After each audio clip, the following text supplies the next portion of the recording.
What is up, everybody? How you doing today?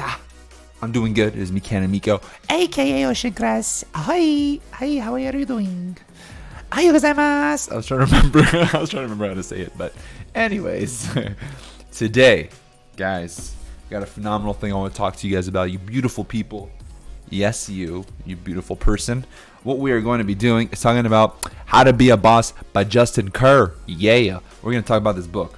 As you can see, I've done my research. Look at all these notes. Ooh, can you see it? It's kind of like, there you go. You can see the jagged edges. Look at all those post-it notes, man. Yeah, so I read the whole book. Very short book. It's a good book. It's something that you want to kind of like come back to every now and then. It's not like a one and done type of book. You can use it as like a reference point for your stuff. He talks about 3 really good things. He talks about communication. He talks about how to communicate with your employees, as a business owner, as a boss, as whoever you may be, family member. And a lot of what I like about this book is he says that a lot of these points, they don't have to relate to being just a boss. It's just like normal human skills too that you should have. So communication is one of them. The second point is relatability. He teaches you how to be in someone's shoes. You know, like he tells you like, hey man, just like think from their perspective for once. You were there once. Just because you're a boss now doesn't mean you don't have to be. You have to be a robot. You're human still. So if someone seems like they're having a bad day, understand where people are coming from. Don't be a narcissist. And the third point he talks about being a good boss is get shit done. All right, get stuff done. You know, you're a boss. You have to. You have a job too. It's not to let your employees do all the work for you, and you just be like, hey, that's just what I told them. There are a lot of things that a boss has to do, and he covers that within the book nicely, and he organizes it. So, first point from this book, communication. He's like, you gotta talk. He's like, you gotta talk to your employees. You gotta figure out what's going on. He's like, you gotta, speak with your upper level executives to kind of like, your job is to relay upper level executive information all the way to your employees so that the communication is bridged. It's completely like understandable. You have this full box of just communication. You're the manager. You're kind of like the middleman between the upper level executives who are just making all the money, and then your employees below you who, want a boss who isn't just going to be like, mama, do your job.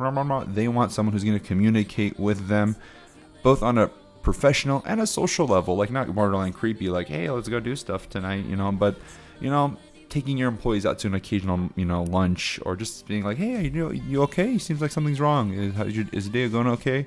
And it's something I did too as a boss. I would always talk to my employees, and I was lucky enough to have more of a personal relationship with my employees. I was able to ask them, how's everything going? And they'd be like, my kids are driving me crazy and blah, blah, blah. And this happened and my neighbors and blah. So we got more personal.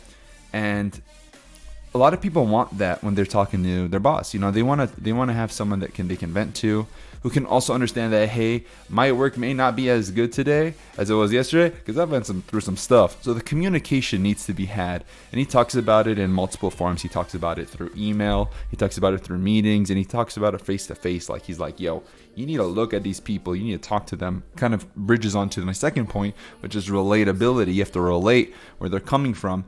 He mentions how there was one time this girl came and sat right next to him, coworker, his employee, and he sits down next to her, and he says, hey, and she says, hey, and then he just sits down and starts working, and then like 5 minutes later, she starts bawling, crying, and he looks at her like, are you okay? And then she cries, and she looks at him, and she says, how come you never ask how I'm doing?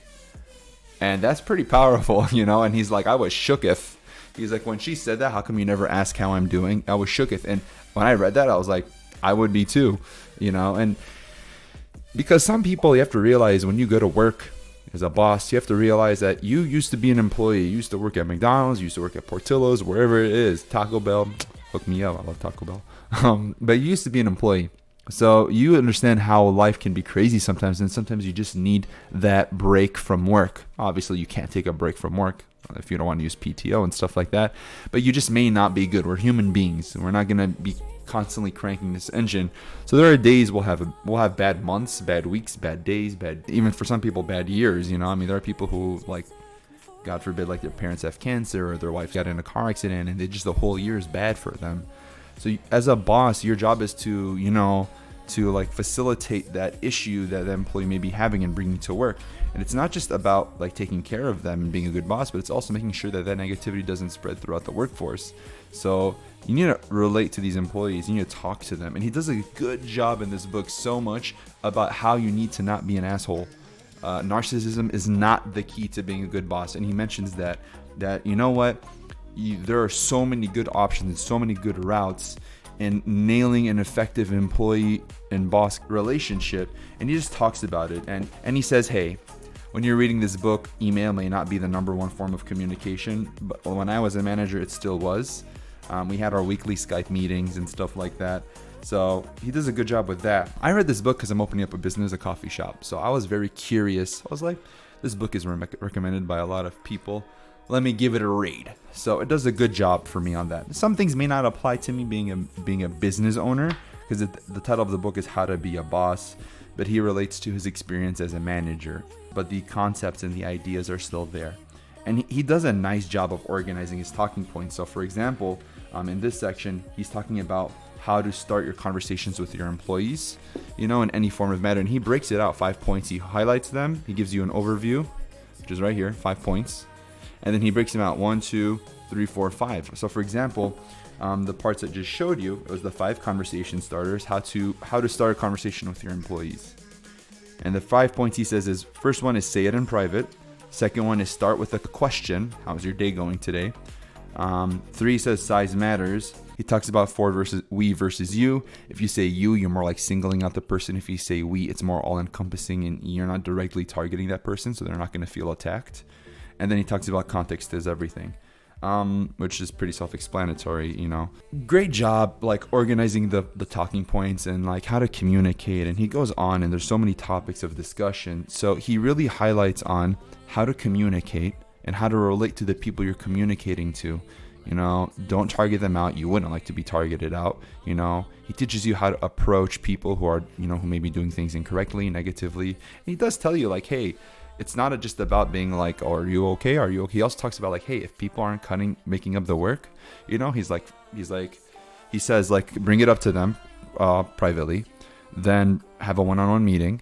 And then if it's still not improving after those two, bring it up to upper management level and HR, and then schedule a one-on-one with just you and him. And then within that one-on-one, schedule a plan of action. The 5th one is plan of action is not working. Notify HR. And maybe it's temporary suspension or a verbal warning. And then the 5th one is like, hey, if it's not working, then you fire them. So he does go through like damage control, and he also goes through relatability, being a human being as a manager. So he does great job with that, And the 3rd point he covers on is just doing your job, being successful, getting shit done, as I said earlier.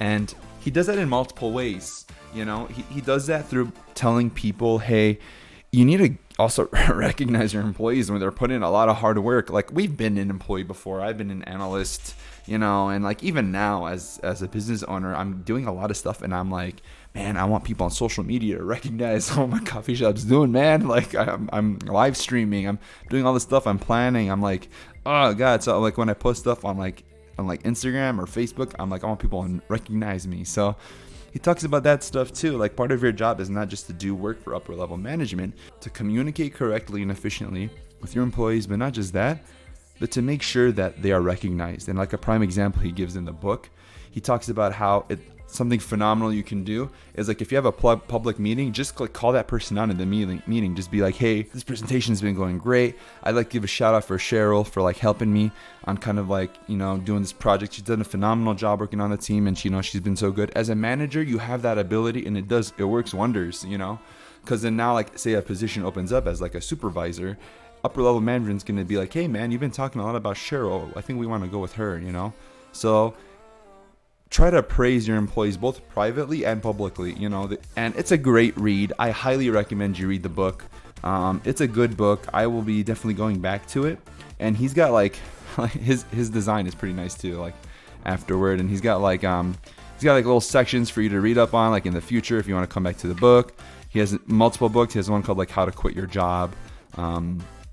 Just all around very good at organizing his topic points. And if like you want to just refer to a specific point, you'd have that in the back of the book. It's hard to kind of mirror this on the camera. Yeah, so like processes and like weekly, daily, monthly processes, 10 ways to make your team love you, 9 ways to make your team hate you. You know, he just goes off, you know. A process as a manager or a boss within your daily, weekly, monthly, quarterly, yearly. You know, like he just breaks everything out. And it's just such a great book. It's so short. Get the book. Read it. It's not just like a one and done type of thing. It's short. It's quick. There's graphs. There's points. It's not just a long read. And it's just something you're going to jump back to all the time. And, you know, and I highly recommend it more so if you want to be a manager at your job. You know, like say you're trying to get that one up. Say you're working and you're trying to get that one up in your workforce. This book is going to help you get those managerial characteristics, you know, that maybe your current manager is saying, hey, you're missing some traits that we're looking for in a manager. So yeah, thank you guys so much. I hope you guys enjoyed this video. I enjoyed talking about this book. 12-minute video. I hope I covered it well. I'm going to probably do some editing on this video since I've been doing that now, cutting off a lot of jibber jabber.